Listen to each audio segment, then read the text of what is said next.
হোস্টেলে লাজুর সাথে অসভ্যতিমি করার শাস্তি সুদেবকে দিল লাজুর বন্ধুরা। সম্পূর্ণ জানতে ভিডিওটিতে একটি লাইক করে দেখতে থাকো। গল্পে শুরুতেই আমরা দেখতে পারি অনুভব বাড়িতে বসে থাকতে চায় না, সে চায় কাজে ফিরতে। তার জন্যই সবার সাথে আলোচনা করতে থাকে আর বলে, আমি আর অপেক্ষা করতে পারছি না, এইভাবে আমি আর কতক্ষণই বা কাটাবো।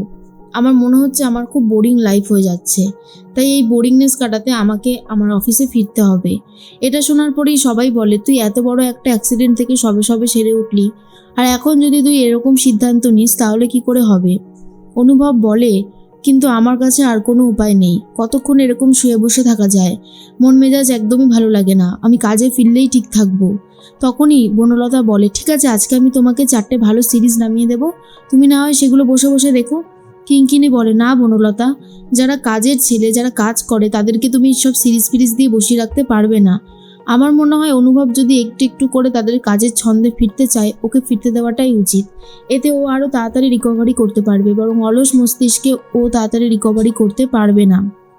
এরপরে স্ত্রী বলে, কিন্তু ও কি এখন এই সমস্ত দায়িত্ব নিতে পারবে? আর কয়েকটা দিন রেস্ট নিলে হতো না?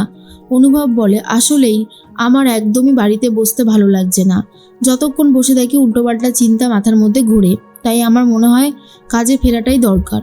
অনুভবের এই কথাকে মান্যতা দিতেই জেঠুমণি বলে, ঠিক আছে, তুই যখন সিদ্ধান্ত নিয়েছিস তখন আর আমাদের এ ব্যাপারে কী বা বলার থাকতে পারে, কিন্তু আমার মনে হয় যে একবার তোর অফিসের লোকের সাথে কথা বলে নেওয়া উচিত, ওদেরকে না হয় বাড়িতে একদিন ডাক।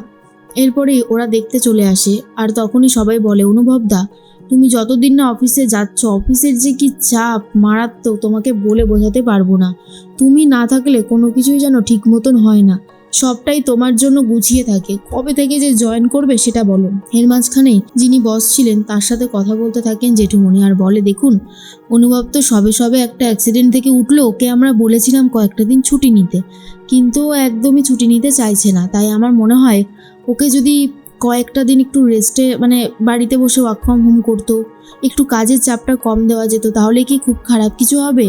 তখন সে বলে, না না, খারাপ কেন হবে, আপনারা যেই সিদ্ধান্ত নিয়েছেন সেটা একদমই ঠিক সিদ্ধান্ত।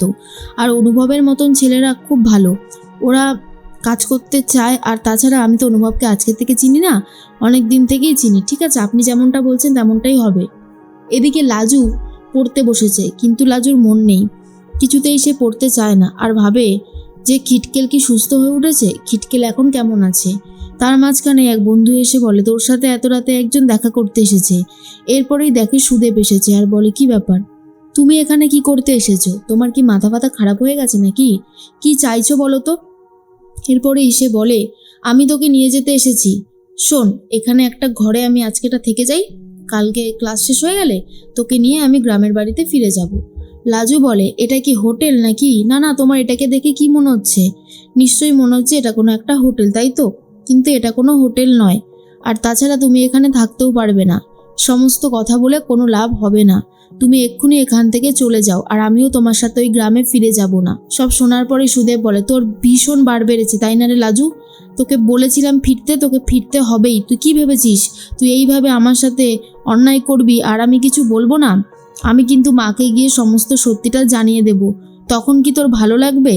লাজু বলে, তোমার যাকে গিয়ে জানানোর তুমি জানাতে পারো, তাতে আমার কিছু যায় আসে না, কিন্তু আমি যখন বলে দিয়েছি আমি যাব না, তো আমি যাব না।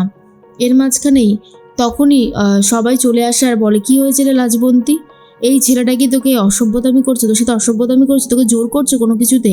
লাজু বলে, একে তোমরা যেভাবেই পারো এখান থেকে বিদায় করো। কারণ দেখা যায় তখনই সবাই বলে, সত্যি ছেলেটা খুব বদমাইশি করছে। এরপরেই সবাই মিলে রীতিমতো সুদেবকে টাইট দেবে বলে ঠিক করে, আর বলে, তোমার অপারেশন আমরাই করে দেব, কোনো কাউকে ডাকতে হবে না, পুলিশ তো নাই। সবার হাতেই ছিল একটা না একটা কিছু, কারোর হাতে স্কেল, কারোর হাতে কাঁচি, কারোর হাতে ছুরি। আর এসব দেখার পরেই তখনই সুদেব বলে, দেখো, আমাকে কি ভেবেছো, আমি এত ভয়টাই পাই না, মেয়ে মানুষকে আমি ভয় পাই নাকি? তখন সবাই বলে, ভয় পাবেন, দাঁড়ান, ভয় পাওয়ার মতনই কাজ এখন শুরু হবে। সুদেবকে সবাই মিলে মারবে বলে ঠিক করে, কারণ সে লাজুর সাথে অসভ্যতামি করেছে। লাজুর হাত ধরে টানতে টানতে রীতিমতো নিয়ে যাচ্ছিল, আর সবাই সেটা দেখে ফেলায় সুদেবের ওপর ক্ষিপ্ত হয়ে যায়, যাতে সুদেবকে জব্দ করতে পারে। সুদেব ভাবে, এখান থেকে যদি না পালাই তাহলে আমার কপালে বিপদ অনিবার্য, আর সেই জন্য সুদেব সেখান থেকে তাড়াতাড়ি করে পালিয়ে যাওয়ার চেষ্টা করে। আর এদিকে লাজু ভাবে যে সুদেবকে কি করে নিজের জীবন থেকে সরাবে।